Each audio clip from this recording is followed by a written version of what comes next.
Hey GC readers, Dee here with Elizabeth Norris. Hello. We're here in Anderson Books in Larchmont, New York. And if you noticed our Facebook yesterday, we had taken some questions from readers for Elizabeth. And I'm just going to read some off and she's going to answer. Excellent. Okay, first we have from Melissa Marie. How did you come up with the multiple dimensions and the people are the same but different characters? So originally, when I first wrote Unraveling, I had thought to myself that Ben and some of his friends were going to be aliens. And then as I started writing, I was like, aliens aren't very hot. Like, what if they're weird? So I was like, never mind, I don't want to do that. And it just so happened that that month in the mail, my Scientific American subscription had come. And on the cover story was about the multiverse.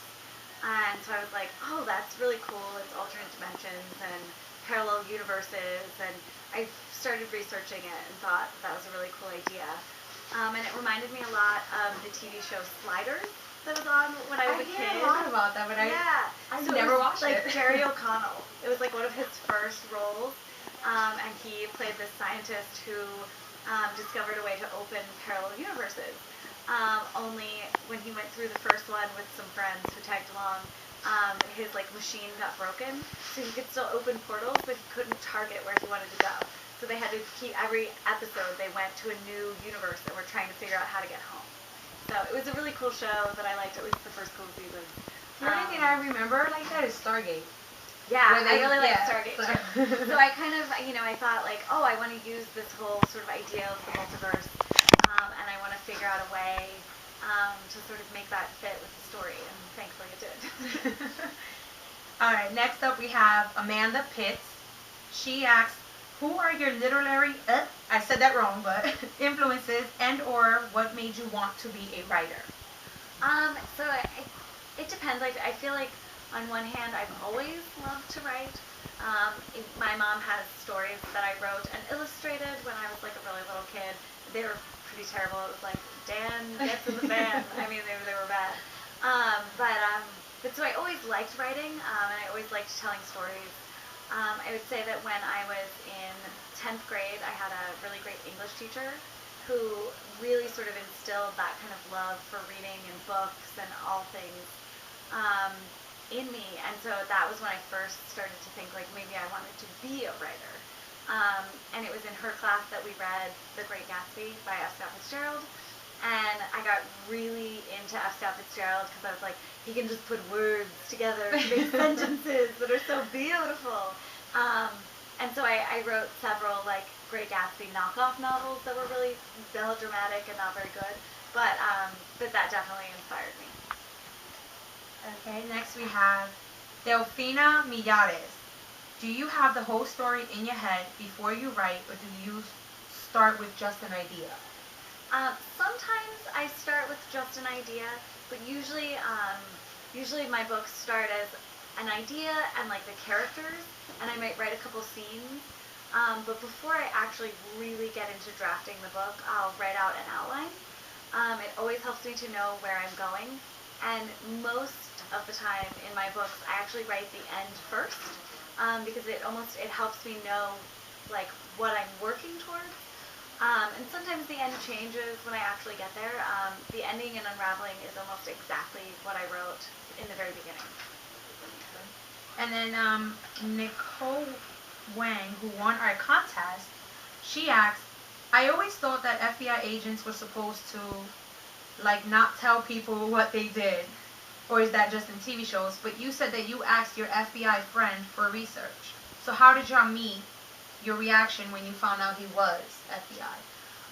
So actually, a friend of mine, I won't tell you his name, but he sat behind me in calculus class in high school, and he always wanted to be an FBI agent. That's always what he wanted to do. And we were both really big fans of the X-Files. And so I used to always joke with him that when he became an FBI agent, he would have to find the unit that hunted the aliens.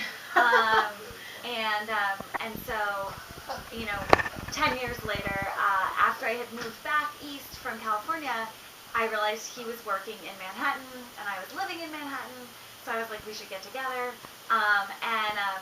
So we got lunch a lot in the city, and I asked him a lot about like the cases that he was working on, and a lot of times he would be like, I can't tell you that. But every once in a while, if it was a case that was over or like different things that had happened, he could give little details. And sometimes when I was researching, I would ask him questions. I'd be like, okay, so in my book, my FBI agent is doing this. Does that work? And sometimes he would say, like, yes, that works. And sometimes he'd be like, ask my boss, and I can't tell you that. So it went back and forth. I think sometimes FBI agents are not supposed to tell people, and I don't think they're supposed to like walk around and like advertise that they're an FBI agent. But I don't think it has to be quite so secret. Sometimes as it does in TV. I know there were a lot of things that I realized that happen in TV that don't actually fit into what they really do. But it's still really interesting. Did you find yourself watching a lot of FBI shows? Oh yeah. I really love police procedurals. I think I get really into them. And I also, while I was writing the show, or while I was writing Unraveling, I was watching the show Lie to Me, which I don't think it's actually like FBI or anything like that, but it talks a lot about how like you can look at a person's face, and based on their facial movements, you can tell if they're lying. And so my friend from the FBI, I talked to him a lot about that show because I thought it was so interesting, and he was like, yeah, we have to take a course, like, where we learn all that stuff, so you can tell when people are lying to you. And I was like, that's so cool. Criminal Minds is my favorite. Yeah, I love like that show. Okay, we have from Sarah Long Butler. Who would you cast as the main characters if your books were made into movies? So actually, the books have been optioned by MTV, and they're hoping to turn it into a TV show. So fingers crossed. But in the meantime, I think if I could, just like have my way with the universe. I really love the girl. She was in True Grit. Her name is Haley Steinfeld. And I think that she's also in the upcoming movie of Ender's Game. And I think that she would make a really good Janelle. I think she's a great actress, and she just kind of has, the same sort of features that I imagined for her. And then Ben, it's really hard because I don't think I know very many young male actors that would work right. So I'm not entirely sure. I do know that when I was writing, I thought of him a lot as kind of like James Franco from his Freaks and Geeks days. So like James Franco like 10, 12 years ago. And for Barclay, I would definitely imagine someone like Taylor Kitsch, from like Friday Night Lights, maybe without the like Texas cowboy stuff going on, but still. All right, we're gonna do one more question. We have one from Louise Ange. If you were given the chance to be in your book, which character would you be, and what moment would you want to experience? Good question. Oh, that's a great question. So I feel like Janelle is a little bit of like who I wanted to be when I was in high school or like when I was a teenager. So I think, she has a lot of some of the same personality quirks, and she says things that I say a lot and different things. So I feel like that would be the most natural fit. But I would actually rather be one of the side characters. I would really like to be Deirdre, who in the first book is like literally has like just a few mentions of, and she's a little more in the second book. But she is an FBI agent who works with Janelle's dad. And I just think that, law enforcement is a very sort of like male-dominated industry. And I think that someone who not only can move up the ranks, but like be successful in that industry is like a really tough person. So I think I definitely, like, I want to be her. And I think at the same time, I would want to be her when I found out the sort of big twist in Unraveling, because I think that's, one of those moments where you realize the world is different than what you expected it to be, and that there's this whole other thing you didn't know about.